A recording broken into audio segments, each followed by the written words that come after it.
Hi, and thank you for visiting my channel. For more information, kindly subscribe and follow. Now let's get started.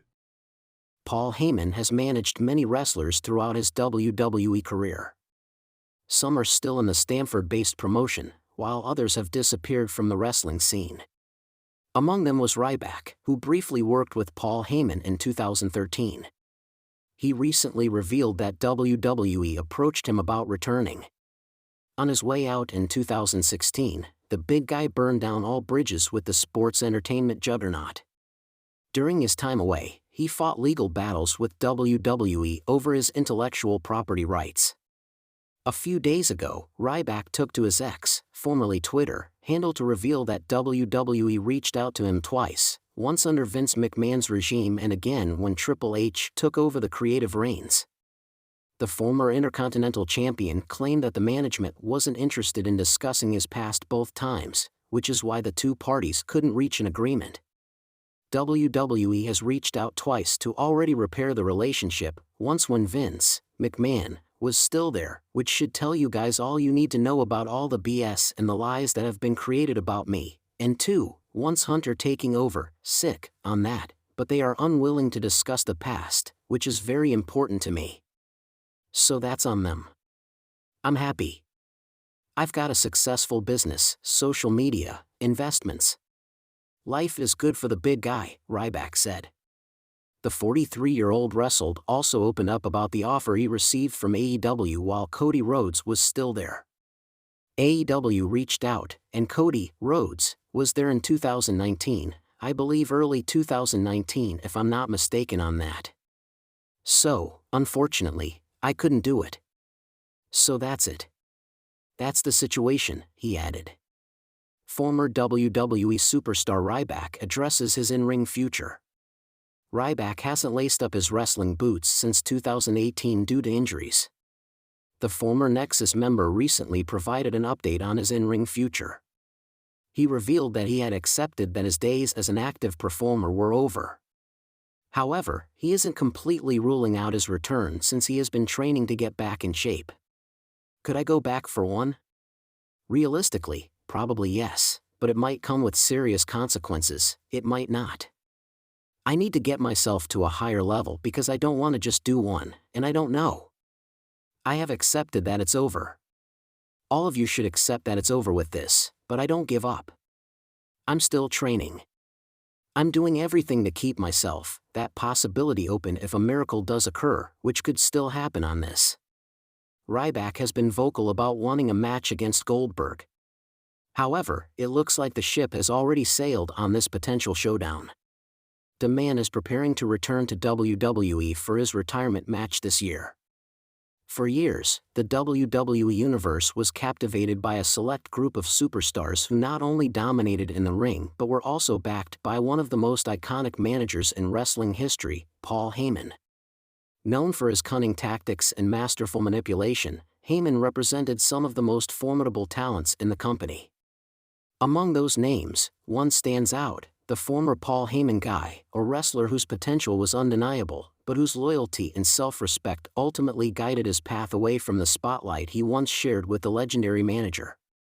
This is the story of that man, a superstar who turned down two potential WWE returns, choosing instead to write his own destiny outside the glare of the corporate spotlight. The rise of a Paul Heyman guy. In the early years of his career, this wrestler was a diamond in the rough, carving a name for himself with unmatched charisma and an undeniable in-ring ability. It was during his time in a smaller promotion that he first caught the eye of Paul Heyman, who, always on the lookout for the next big star, saw a unique quality in him. With his raw talent, passion, and intensity, he quickly became a mainstay of Heyman's stable. Heyman's presence was magnetic, and when he spoke, the crowd hung on every word. He turned his clients into megastars, and the wrestler, whose real name we'll call Nick Steele, was no exception. Steele was thrown into the spotlight alongside the likes of Brock Lesnar and CM Punk, two of the biggest names in WWE history.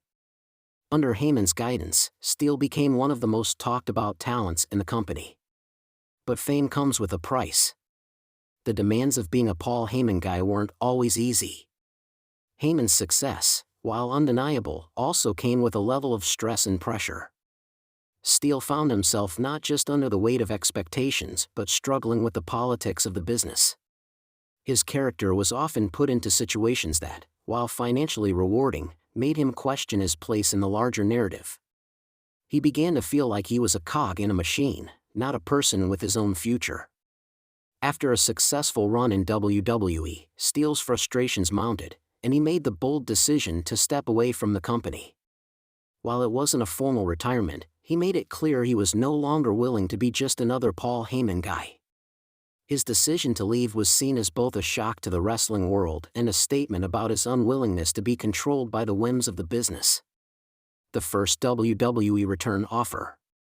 Years passed, and Steele's time away from WWE allowed him to grow and reflect.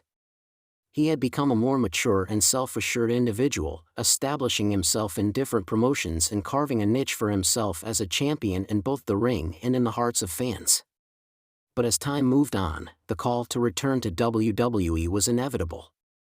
It came through a familiar source, Paul Heyman himself.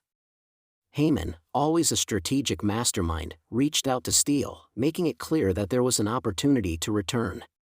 WWE was ready to offer him a major push, with a storyline that could catapult him back into the spotlight. The catch? Heyman would be in his corner once again. The offer was tempting. The WWE platform was one of the most significant in the world, and the chance to return to the stage where his career had flourished was something many wrestlers would jump at. But for Steele, the allure of the bright lights and the promise of fame wasn't enough to lure him back. Steele knew all too well that, despite the riches and accolades, he had once felt like a pawn in a much larger game. The thought of surrendering his independence once again, of giving up the control he'd worked so hard to regain, was unappealing. "I've seen what it's like on the other side," Steele explained to his close friends at the time. "The money is great, but my happiness isn't tied to a paycheck or a title belt. I've got to do this my way." So, he declined the offer, choosing to stay true to his newfound identity and continue building his career on his own terms. The wrestling world was shocked, but Steele was resolute. He wasn't going back to being the same character he once was. If he returned, it would be on his own terms, and not as a pawn in someone else's plan. The second WWE return offer. Months went by, and Steele continued to rise in the wrestling world. He was a champion in his own right, beloved by fans who respected his decision to break away from the corporate grind. But the allure of WWE never truly faded, and once again, a phone call came, this time with an even bigger offer. The second offer was more enticing. WWE wanted him back, not just as a star but as a leader, a top-tier talent who would be involved in major storylines and even have a chance at the WWE World Heavyweight Championship.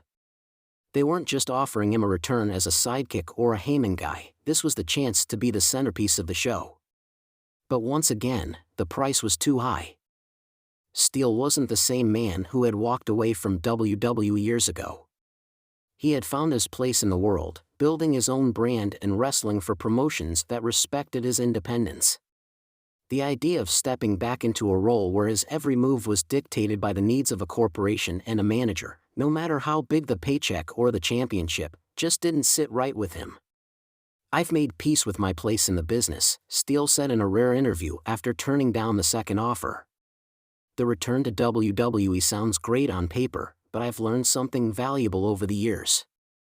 I don't need to go back to where I was. I need to create something new." The legacy of Nick Steele. While Steele's decision to turn down two major WWE return offers stunned many, it also solidified his legacy as a man who stood by his principles. He wasn't just another superstar looking for fame and fortune, he was a man who knew what he wanted and wasn't afraid to walk away from something that didn't align with his values. Fans, while disappointed that they wouldn't see Steele return to WWE, respected his decision. He became a symbol of self-respect and independence in a business often driven by corporate interests and fleeting moments of glory. His story was one of perseverance, of a wrestler who learned to define his own success on his own terms. Years later, Steele's name is still whispered among wrestling fans, Not as a former Paul Heyman guy, but as a man who had the strength to make his own path. In an industry where loyalty is often measured by championships and titles, Steele's loyalty to himself remains his greatest achievement. And while WWE may have lost out on one of the most talented stars of his generation, Steele's refusal to conform is a testament to the power of self-determination in a world that often values fame over authenticity.